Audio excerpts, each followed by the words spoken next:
Puji nama Tuhan. Hari ini kembali lagi kita beribadah pada Tuhan, dan saya ingin mengajak Bapak dan Ibu untuk merenungkan firman Tuhan. Jangan biarkan hari-hari kita tanpa firman Tuhan. Jangan juga menjauhkan diri daripada pertemuan ibadah. Mari kita selalu ingat untuk beribadah walaupun kita ada di rumah, walaupun gereja sedang tutup. Tetap kita ingat untuk beribadah, tetap kita untuk ingat mendengarkan firman Tuhan. Mari kita akan lihat firman Tuhan yang saya akan ambil dari Roma pasal 10 ayat 17. Roma pasal 10 ayat 17. Jadi iman timbul dari pendengaran, dan pendengaran oleh firman Kristus. Jadi saya ulangi, jadi iman timbul dari pendengaran, dan pendengaran oleh firman Kristus. Dan di Inggrisnya dikatakan faith come from hearing of the word of God, ya. Jadi dikatakan so faith come by hearing. Hearing itu artinya terus mendengar. Bapak dan Ibu yang saya kasih dalam nama Yesus, hari-hari ini kita banyak mendengar tentang berita-berita yang membuat iman kita jadi kecut, membuat hati kita gentar. Kita banyak mendengar peristiwa-peristiwa yang membuat kita menjadi takut. Saatnya Anda harus memberi diri Anda untuk mendengarkan firman Tuhan. Kenapa harus mendengarkan firman Tuhan? Karena saat Anda mendengarkan firman Tuhan, imanmu akan timbul. Jadi kalau kita tidak memberi diri kita untuk mendengar firman Tuhan, iman kita tidak ada. Akibat dari iman tidak ada, maka ketakutan, kegelisahan, kegentaran, bahkan pikiran-pikiran kacau akan masuk dalam diri Anda.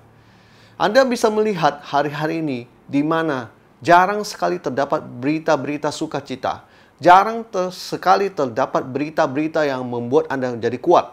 Justru yang sering saya lihat, berita-berita menakutkan, berita-berita yang membuat kita hatinya gentar, berita-berita yang mengatakan bahwa dunia semakin tidak baik. Bapak dan Ibu, memang dunia tidak semakin baik, tetapi kita butuh firman Tuhan supaya lewat kita mendengar firman Tuhan, kita menjadi kuat. Iman kita timbul dan akibatnya kita kuat. Maka daripada itu, Bapak dan Ibu, Anda harus tahu ada firman Tuhan mengatakan begini. Kita coba lihat di Amsal. Amsal pasal 23 ayat 7.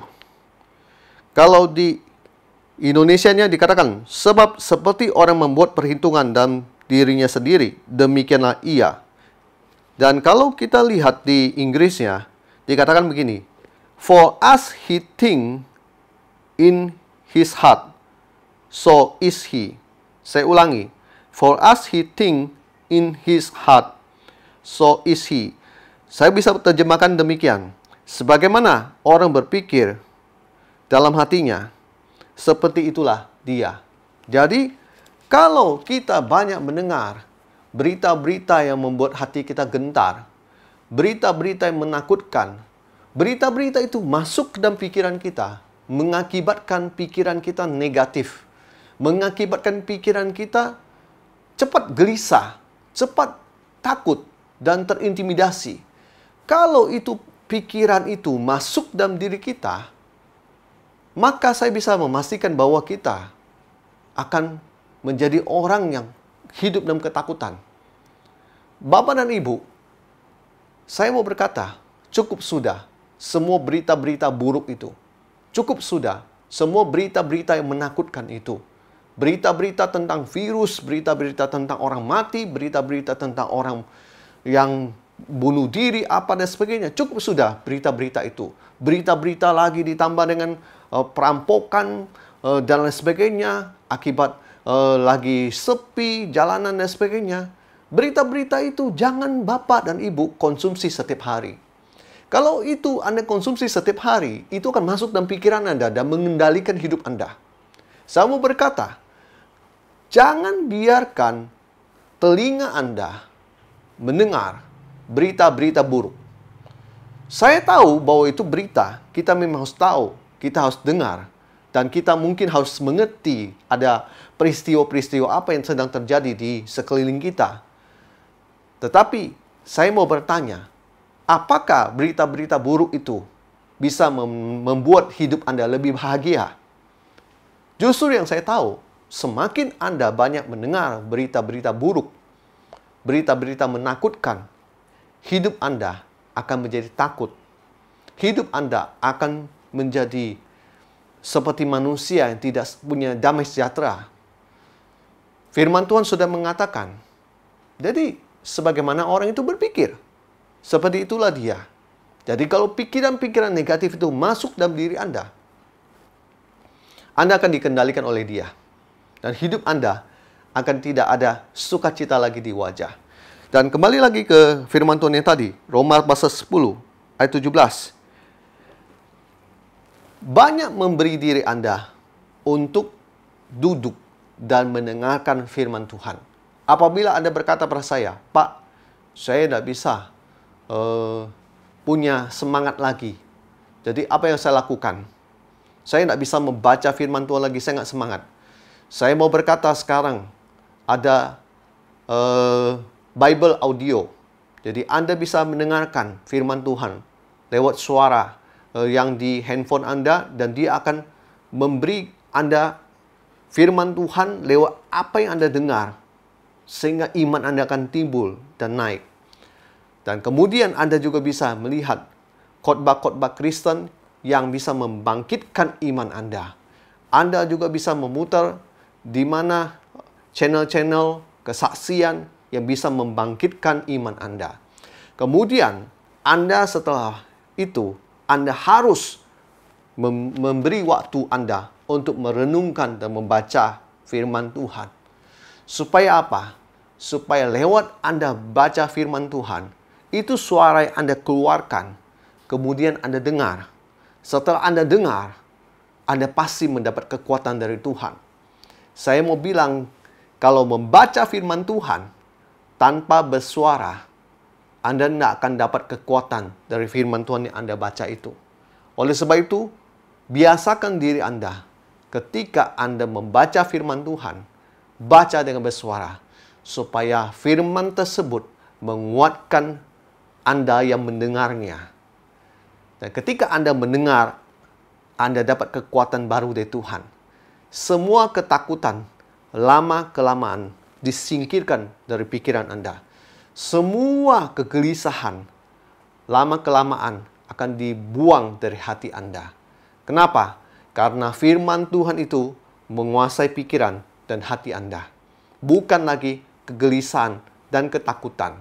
Bapak dan Ibu, saya mau ngajak Bapak dan Ibu kemudian lihat lagi satu firman. Di Roma pasal 15 ayat 13. Ini doa saya untuk Bapak dan Ibu.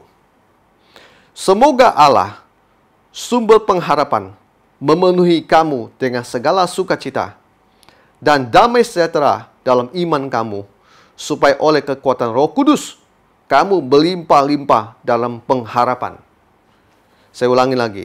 Semoga Allah, sumber pengharapan, memenuhi kamu dengan segala sukacita dan damai sejahtera dalam iman kamu, supaya oleh kekuatan Roh Kudus, kamu berlimpah-limpah dalam pengharapan.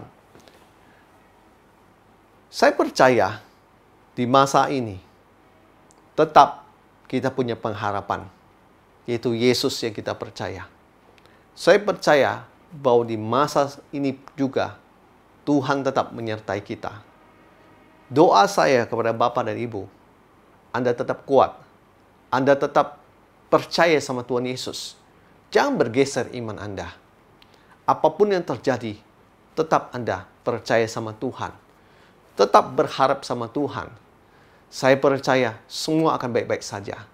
Orang yang berpegang pada firman Tuhan, dia pasti kuat. Jangan biarkan diri Anda terseret oleh berita-berita yang menakutkan. Berita-berita yang membuat Anda lemah imannya. Melainkan justru fokus Anda harusnya makin tertuju pada firman Tuhan. Di waktu yang banyak di mana Anda mungkin tidak beraktivitas di luar, Anda sedang di rumah, Anda harus mengisi waktu Anda dengan hal-hal yang membangun iman Anda. Jangan mengisi hari-hari Anda dengan gosip, drama, film Korea, atau apapun yang membuat Anda semakin jauh dari Tuhan. Justru hari-hari Anda, mari Anda lebih sungguh lagi berdoa. Anda lebih sungguh lagi membaca firman Tuhan. Supaya iman Anda kuat. Supaya Anda bisa menghadapi segala tantangan, rintangan yang ada. Jangan biarkan banyak berita-berita buruk Anda dengar setiap hari. Cukup sudah. Stop dengan semua berita itu. Buang itu semua dari handphone Anda. Supaya Anda tidak terpengaruh dan menjadi seperti apa yang Anda dengar dan baca itu. Tuhan Yesus memberkati kita semua. Haleluya. Amin.